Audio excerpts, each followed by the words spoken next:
महेंद्रगढ़ में शुक्रवार को एसडीएम योगेश सैनी ने लघु सचिवालय स्थित अपने कार्यालय में आयोजित प्रेस कॉन्फ्रेंस में पत्रकारों से बातचीत की। उनकी नियुक्ति के बाद उन्होंने पहली बार पत्रकारों से रूबरू हुए। उन्होंने कहा कि मीडिया कर्मियों के सहयोग से शहर की हर समस्या का समाधान किया जाएगा। डीसी अनुपमा अंजलि के निर्देशानुसार डीएमसी रणवीर सिंह भी सप्ताह में एक दिन महेंद्रगढ़ नगर पालिका कार्यालय में बैठकर शहर के विकास पर नजर रखेंगे और नागरिकों की समस्याओं का समाधान करेंगे। इस दौरान मीडिया कर्मियों ने भी एसडीएम को शहर की सफाई व्यवस्था, जल भराव, बिजली व्यवस्था, गलियों के निर्माण सहित अनेक समस्याओं से अवगत करवाया, जिस पर एसडीएम ने सभी समस्याओं का जल्द समाधान करवाने का आश्वासन दिया। हमारे ऑफिस के अंदर हमारे जितने पत्रकार साथी हैं आज आए थे, हमने उनसे वार्तालाप करी। जो हमारे शहर में मुद्दे हैं उनके ऊपर हमने चर्चा करी। तो एक जैसे कि हमें बताया गया कि सफाई के रिगार्डिंग शहर में काफ़ी प्रॉब्लम फेस कर रहे हैं। तो उसमें जैसे कि हमारे आपको बताइए कि फिलहाल कर्मचारियों की हड़ताल चल रही है।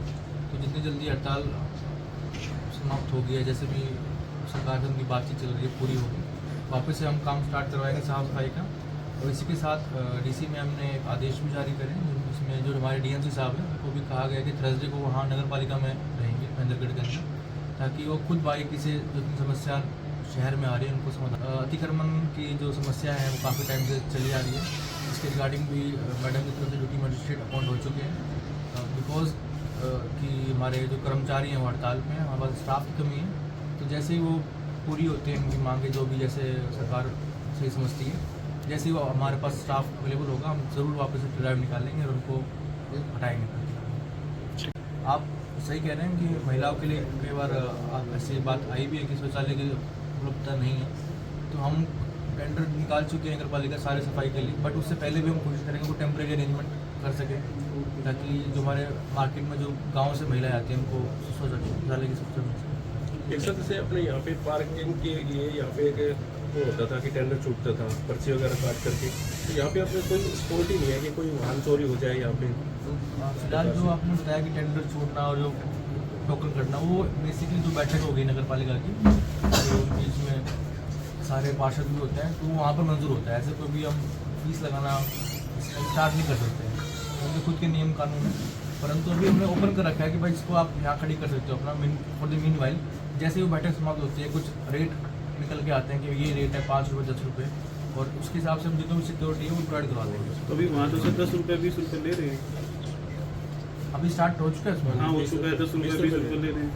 उसके अंदर तो उनका प्रावधान है, उन्होंने मुझे बताया था कि हम स्टार्ट कर देंगे जल्दी, उन्होंने कर दिया होगा। उसके ऊपर जो सिक्योरिटी वाला इशू है वो भी हमने जो SHO हैं सिटी के, उनको बता रखा है कि यहाँ पर जो भी वाहन खड़े हो रहे हैं यहाँ पर अपने मुलाजिम का रेगुलरली इनका विजिट होता रहे यहाँ पर, ताकि ऐसी समस्या ना आए कि वहाँ खड़े हैं और वो कोई चोरी हो गया ऐसे। दुकानदार कहते हैं कि भाई हम तो लेट दुकान से जाते हैं, लेकिन कर्मचारी जो नगर पालिका के होते हैं वो 5 बजे चले जाते हैं, तो कौन सिक्योरिटी रखेगा, किस बात के साथ? उसका हमने कोशिश करा है कि 3 शिफ्ट बनाई जाए, ताकि जो 8-8 घंटे का जो तीनों कवर हो जाए।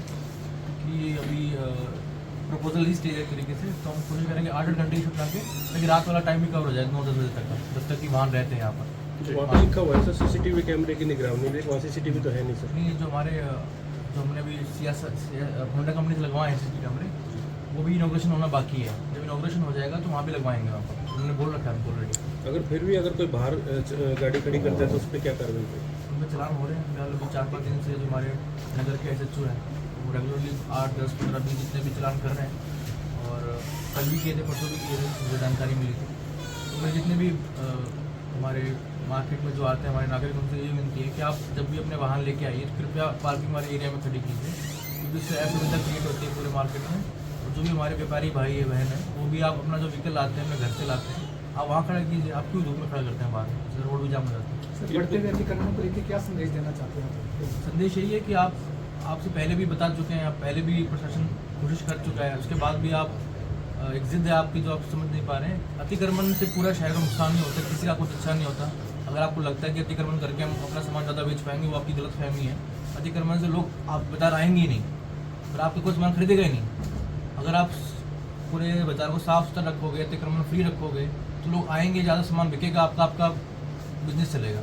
लोग ये कहते हैं सर, जैसे आप वहाँ शहर के अंदर गाड़ी हटवा रहे हैं, लेकिन जियो मार्ट के बाहर ऑन हाईवे के ऊपर जो गाड़ियाँ जिस प्रकार से लगी रहती है, तो वो भी जाम के कारण तो सेम बराबर होना चाहिए सर। बिल्कुल, जो हमारे ट्रैफिक पुलिस है उनको हिदायत मिल चुकी है कि जहाँ जहाँ जाम की सुविधा होता है वहाँ पर कार्रवाई की जाए। जो नो पार्किंग में गाड़ी खड़ी करने में चालान कटता है वो हर जगह कटेगा, चाहे मार्केट हो चाहे हाईवे हो। फिर पुलिस